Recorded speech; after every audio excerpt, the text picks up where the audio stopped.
Hello and welcome. I'm James Kerry, the Head of Policy for the Home Upgrade Grant Phase 2, and I'm going to walk you through a briefing presentation on the new scheme. So I'm going to talk you through an introduction to the second phase of the Home Upgrade Grant, and that will include an introduction to the new Challenge Fund application process, some of the key timelines, and then finally the support available via the Home Upgrade Hub. Going to kick off with a bit of an introduction to the Home Upgrade Grant Phase 2. The second phase of the Home Upgrade Grant is a government scheme that will award up to 700 million to successful local authorities throughout England. We like the scheme to target clean heating and energy efficiency upgrades, and with the target audience being low-income owner-occupiers and those in the private rented sector in England. HUG does have a focus on those properties in private tenures. You can install upgrades to those living in social housing, but if you're pulling together a proposal for properties predominantly focused on social housing, you should apply to the SHDF scheme, so the Social Housing Decarbonisation Fund. Social housing is permitted, but only for infill purposes. So we don't want, for example, in a mixed tenure estate, for an individual social tenure property to fall between those two different policies. So the same rule applies in reverse on SHDF to allow private housing infill. Of the 700 million that we do have available, we want 60% of that funding. It will be ring fenced for rural local authorities. So we've published a list of the classification at local authority level. So we're using the DEFRA rural urban classification system. So that will simply allocate your local authority as either predominantly rural or predominantly urban based upon those classifications. If you are applying as part of a consortium, then we'll be asking for the details of all the local authorities involved in your consortium so that we can allocate appropriately, but 60% to those rural local authorities. The purpose of that being heating oil is particularly prevalent in those rural local authorities, and we'd like the scheme to play an important role in decarbonising the housing stock. Speaking of which, the objectives of the scheme are twofold. So the first of those is to make progress towards achieving net zero by 2050 through the decarbonisation of our building stock. So we want to see measures going into homes, such as insulation measures that can reduce the heating demand of the property and therefore where the heat source is from a fossil fuel, reducing the carbon emissions from those homes, as well as transitioning to lower carbon technologies, again, to make progress towards net zero by 2050 and our shorter term carbon budgets. Whilst we're decarbonising, the scheme does focus on those on the lowest incomes, and that is due to our focus on alleviating fuel poverty. We have a fuel poverty target to improve the energy performance of homes to a band C by 2030. So we want homes to move up through that cost-based EPC scale, reduce their energy costs, something that's never been more important with rising energy costs. So really important that we want to see households better off as a result. So if you're involved in a sustainable warmth, the HUG 1 scheme at the moment, you're doing great work to support those low-income households ahead of this winter, and HUG 2 is a real opportunity to scale up support households ahead of future winters. Finally, on this slide, we've got up to 700 million of capital funding available. That'll be delivered over financial years 23-4 and 4-5. So we have a slightly longer delivery window for this grant funding, and applications are open now. So there's a bit of a longer lead-in time to for local authorities to get in their proposals, for BEIS to assess them, and for those projects to mobilise ahead of April next year. Next slide, please. So in terms of application eligibility, so any local authority can apply for funding. It does have to be the local authority that makes the application. In the detailed scheme guidance and materials available on the Home Upgrade Hub, we list which local authorities are able to apply. It's ultimately any local authority in England that we can make a Section 31 grant funding allocation to. All bids must have a minimum value of £500,000. That equates to, based on typical costs, around 25 to 30 homes. So we do want to see a certain scale, but we imagine many proposals over 2 years will be significantly greater than that, in particular where local authorities are applying as part of a consortium. Local authorities are very welcome to apply on their own and operate within their local authority boundary, but also we'd encourage, if you have finite resources or neighbouring local authorities that have been successfully rolling out energy retrofit schemes, to join up with them as part of consortium applications to deliver on a regional, sub-regional basis. So yeah, any local authorities can apply, and yeah, we'd really welcome your bids. Next slide, please. The Challenge Fund. So this is an area that we've really transitioned away from the way that funding was allocated under HUG 1, and a real area of continuous improvement for us. So we spoke to a lot of local authorities about how they found the experience of applying for the LAD scheme, so local authority delivery, that have been in operation since 2020, as well as the first phase of HUG. And a common issue that we found is that many local authorities, for the private housing stock that they're looking to upgrade, they naturally don't own that housing and have less information at the start of their project about precisely which homes would be upgraded through the scheme and what would be the suitable measures to be installed in those properties.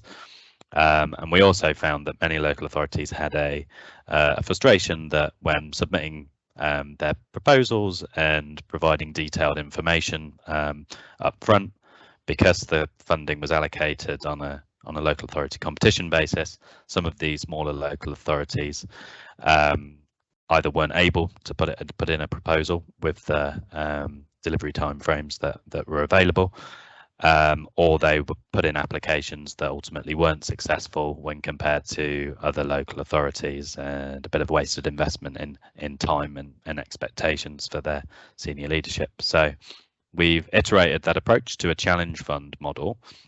Some of the key advantages of this are we've broken the application stage into several steps, so that ultimately we're asking for the appropriate level of detail at the time that it can be reasonably known by the local authority. I'll talk a bit more about those steps on the next slide. But also importantly, we want funding to be spread across England and for lower income households, regardless of where they live, to have access to local authority-led support through the scheme. So the premise of the Challenge Fund is that all applicants who meet the minimum qualifying criteria will receive a portion of the challenge funding. We have longer delivery windows with some assessment points. That'll mean that if local authorities are unsuccessful in applying for that first assessment deadline, then they have around 2 months to work with the resources available at the Home Upgrade Hub to make some amendments to their proposal and resubmit their application. Again, with the intent, we want as many bids as possible to be funded until the full funding allocation has been apportioned to local authorities. And then when we actually get to delivering the funding, that will be in batches of delivery. And I'll talk a little bit more about what that means on the next slide. So as mentioned previously, there are 3 kind of key steps to the Challenge Fund process. So we have opened the scheme now, and we are currently open to receive outline applications from local authorities. What the outline application stage requires is the key information that you need to get your project started. So the outline application stage will ask for details of how you are going to set eligibility criteria within the parameters that households should earn no more than £31,000. What steps are you going to take to verify that low income status, and what are your plans for targeting low income households, such as are you planning to use local media, health-based referrals? How are you going to reach those potentially eligible households so that those proposals can be assessed to make sure that they're compliant, and then you and your delivery partners can go and start signing up households and surveying them. What we also ask for at this stage is an overall ambition. So how many homes are you planning to upgrade over the 2 years? And then your plans for delivery. So do you have delivery partners already in place from, for example, a Hug One project, and you'd be planning to recontract with them?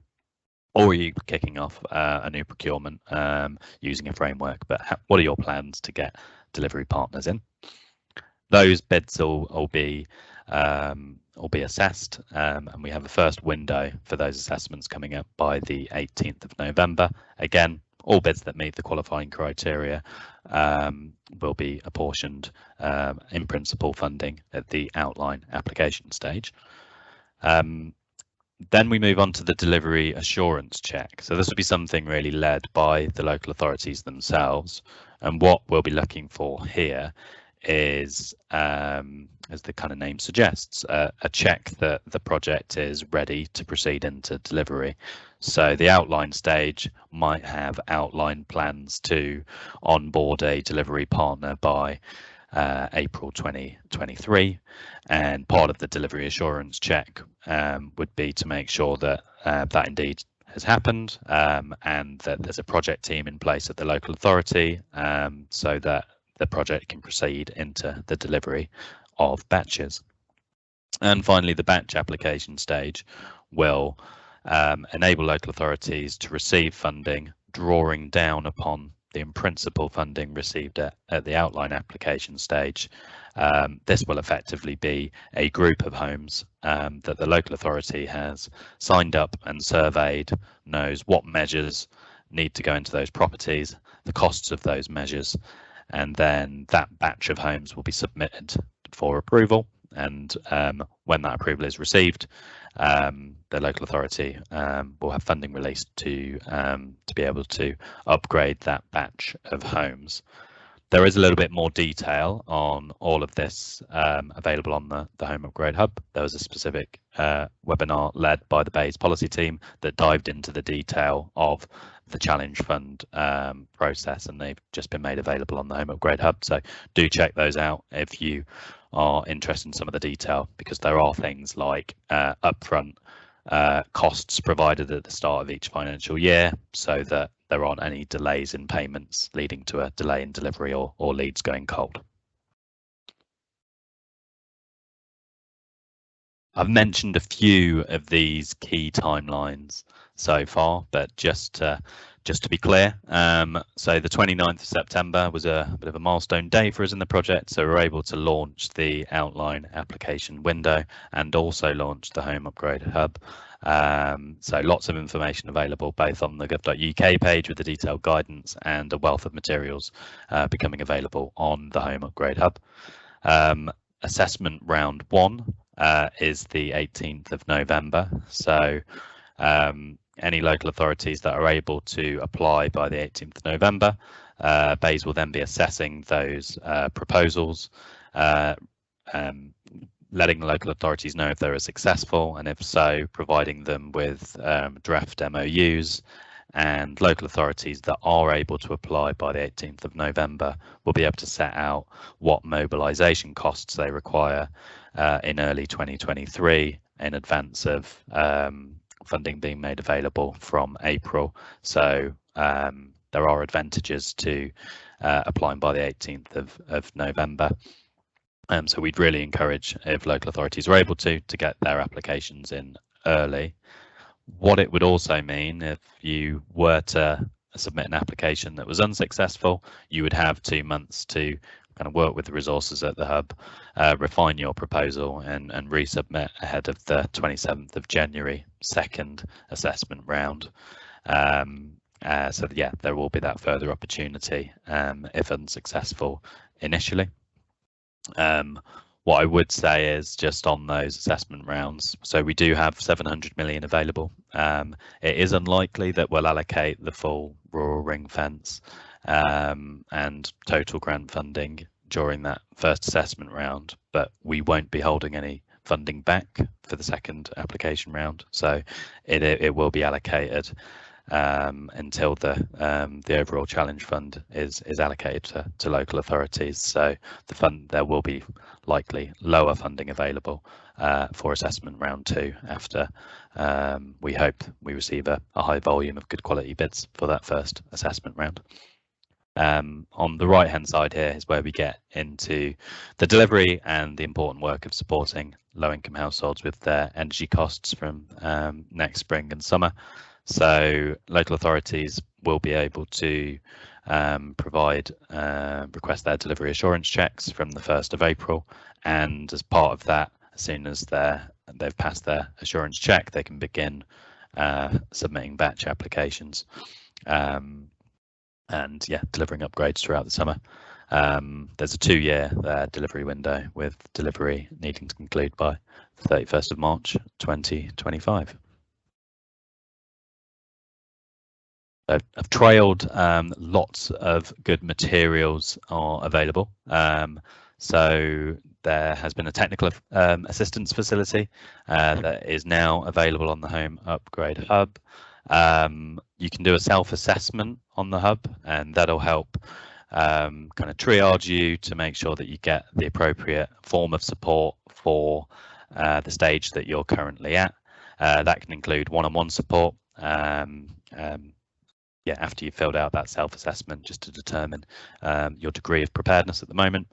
There are also a whole range of other resources available. So there are masterclasses, there are podcasts. I believe Selvin, our SRO, is doing one such podcast. There's technical instruction packs on how to gather data, target.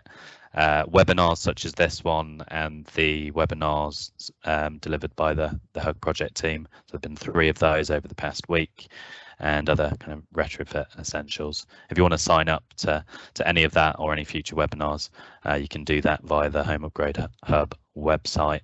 That also includes some support if you are looking to join or even form a new consortia, helping with some of that matchmaking via the hub. And there'll be a list of key FAQs that'll be made available. So yeah, if you require any further guidance, please do get in touch with info@homeupgradehub.org.uk. I believe we've got some more contact details on the final slide here, but yeah, we're really pleased with it. It's a great resource that's been made available to help local authorities with the new scheme that we've set up.